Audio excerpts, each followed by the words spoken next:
It started with a phone call to Galveston. I was down in South America and called home and talked to Brenda, and she said she had heard back from this guy and that they had suspended their search. And she said, well, I'm sorry to hear that. And the guy said, no, you don't understand. We want Doug. At the Port of Savannah, longtime executive director George Nichols was retiring. An international search had been conducted, and a reluctant Texan began to see an opportunity. And I could see Doug's wheels turning then, and his eyes lighting up. If I wanted to, to play in the big leagues, so to speak, I had to be at a East Coast port. The job Doug Marchand was being offered was no slacker. The Port of Savannah was humming along, the 12th largest in the nation. But Marchand didn't approach the job as a caretaker. What Doug brought to the table was something that was relatively new at the time, and that was the distribution centers. It took us from sleepy little port down in South Georgia to the 4th largest container port in the country.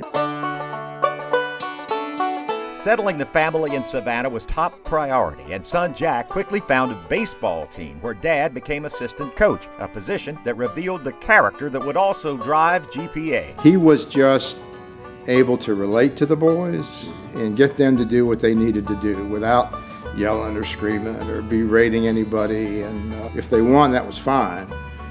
If they lost, that was fine too, as long as they played the game as hard as they could.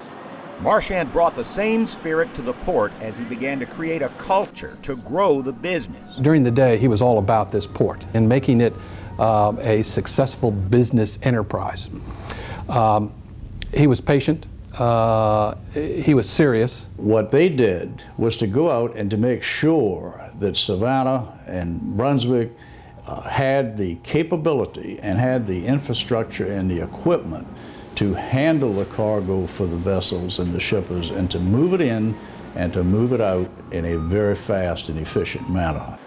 Doug saw great resources already in place at GPA, but he had to engage them and put them to work. If you look at where Savannah and Brunswick, for that matter, sit, just look at a map of the United States, we're much further west than some of the other East Coast ports. Within 5 minutes of 2 interstates, the ability to have 2 Class 1 railroads on port. So it makes our reach into other parts of the country better from a supply chain basis. Mindful of the great resources in hand, Marchand's initial thrust was in marketing. And then he had to deliver on that marketing promise. Once you get the business, you got to take care of it.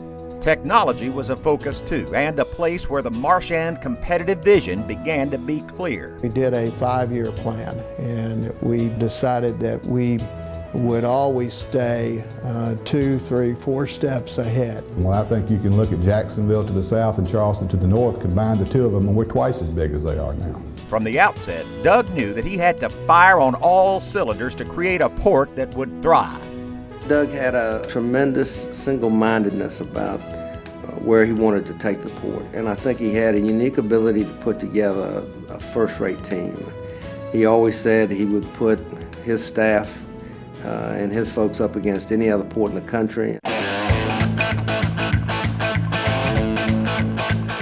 The name Marchand is French, but Doug is ethnic appropriate for Savannah's waterfront. 3/4 Irish, born of Sullivan and O'Rourke stock, but it was Texas that formed him and sent him to the world. Doug came from Texas with a Texas outsized vision for what he could do with this port. He started as a part-timer at the Port of Galveston, where his intention was to be a doctor, but the riverfront drew him in, and his folks wrapped their approval inside life's most important lesson. They didn't understand the port business, and so they couldn't say, good job or bad job. They just said, we're glad you got a job. It taught me that the only thing that you really have at the end of the day is your good name. He brought that mentality with him to Savannah, where he had a big idea that sparked revolutionary growth. We were very, very strong on exports, but we lacked imports, significantly lacked imports. So the balance was not there that we needed.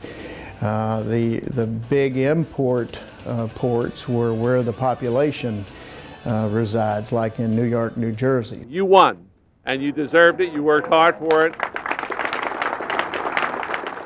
The solution to developing the import side of the port was the creative genius in Savannah's rise. Marchand went around the shipping lines to the Home Depots and the Targets of the world and convinced them to build warehouses here.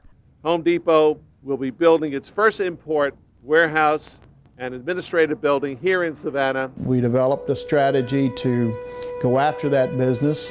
I can tell you that several of the ocean carriers didn't appreciate that. They told us that those importers were their customers and they would choose what port they would go in and out of, and we said, well, we'll just see. It took a lot of time to market these facilities in this community, in this region, and certainly this port, to the importers, to the big box importers, to Home Depot, to Walmart, to Kmart, to Lowe's. He very effectively led this organization to tremendous success. What Doug brought to the table was the distribution centers that have actually flocked to this area. With the taste of success in their mouths, the Marchand team just kept getting hungry. Every day that he went to work, I could see that he was excited about it. He was lucky that there was a work stoppage on the West Coast in 2002,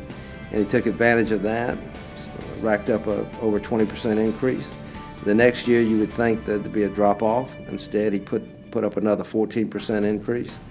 And those were the first 2 years of almost 12 years of being the fastest growing container port in the U.S. He just seemed to know, to feel it, and do the right thing, play the right card at the right time. The poker analogy is appropriate. Lots of players at the table, lots of possibilities in the game, and a lot of unknowns. One of the hands is held by government, which holds the keys to capital, facilities, regulation, and where there's government, well, there's politics.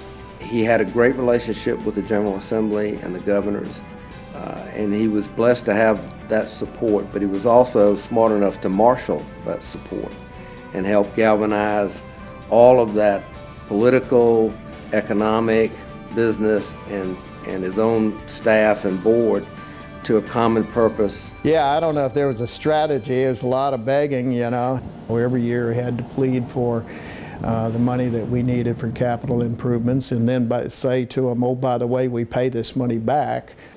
They pay it back within the context of providing good-paying, stable jobs, and Marchand says that is their essential mission.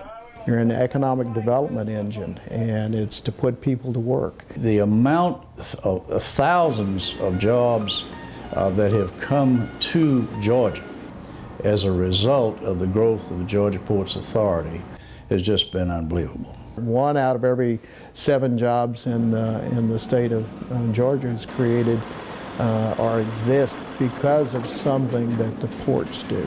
Our transportation infrastructure is second to none in the country. And when you talk about the port, that's the main economic engine in the state. We account for almost $27 billion of the state's gross product. We support, directly or indirectly, over 300,000 jobs statewide. Well, carrying the last name around here is not the easiest thing. One of those 300,000 jobs belongs to an assistant manager of container operations who just gave the family their first Georgia grandbaby. He is my father, and he's done a great job here for the community. Let's go back to '94 for a minute. Here's what Marchand thought when he got here. And they were just finishing up the deepening from 38 to 42 feet. Just finishing it up, and it was almost immediately that I knew that it wasn't enough. We have the shallowest port in the whole world of all the leading ports, and we have to have this harbor deepening, and Doug saw this years ago when he set the ball in motion to have the harbor deepening project become a reality. Doug Marchand didn't just see over the horizon in Savannah, he built a bridge to it and ensured a pocket of prosperity for the city and the state that are the envy of the nation and the world. He did all that within the context of a life of integrity and accomplishment. Even after his retirement, the team he put in place didn't miss a beat. They continued to put record numbers up, and that's the mark of a real leader. Yeah, he had a team here, but he was the leader, and he's the one who made it happen. Father husband, and a guy who happens to work at the port.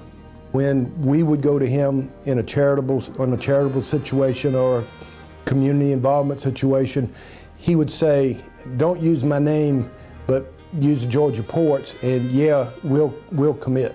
And he was always there to support the community.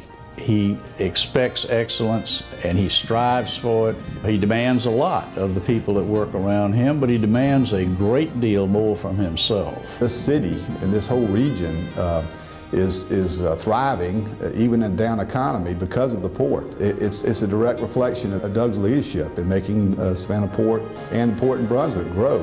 A city the size of Savannah, being only behind New York, New Jersey, and Los Angeles and Long Beach. We get to live in a relatively small city, good quality of life, and still run a very big port. And the phone call probably was the best thing that ever happened to us. Doug Marchand is a laureate in the Savannah Business Hall of Fame, and we got him there without one time saying TEU.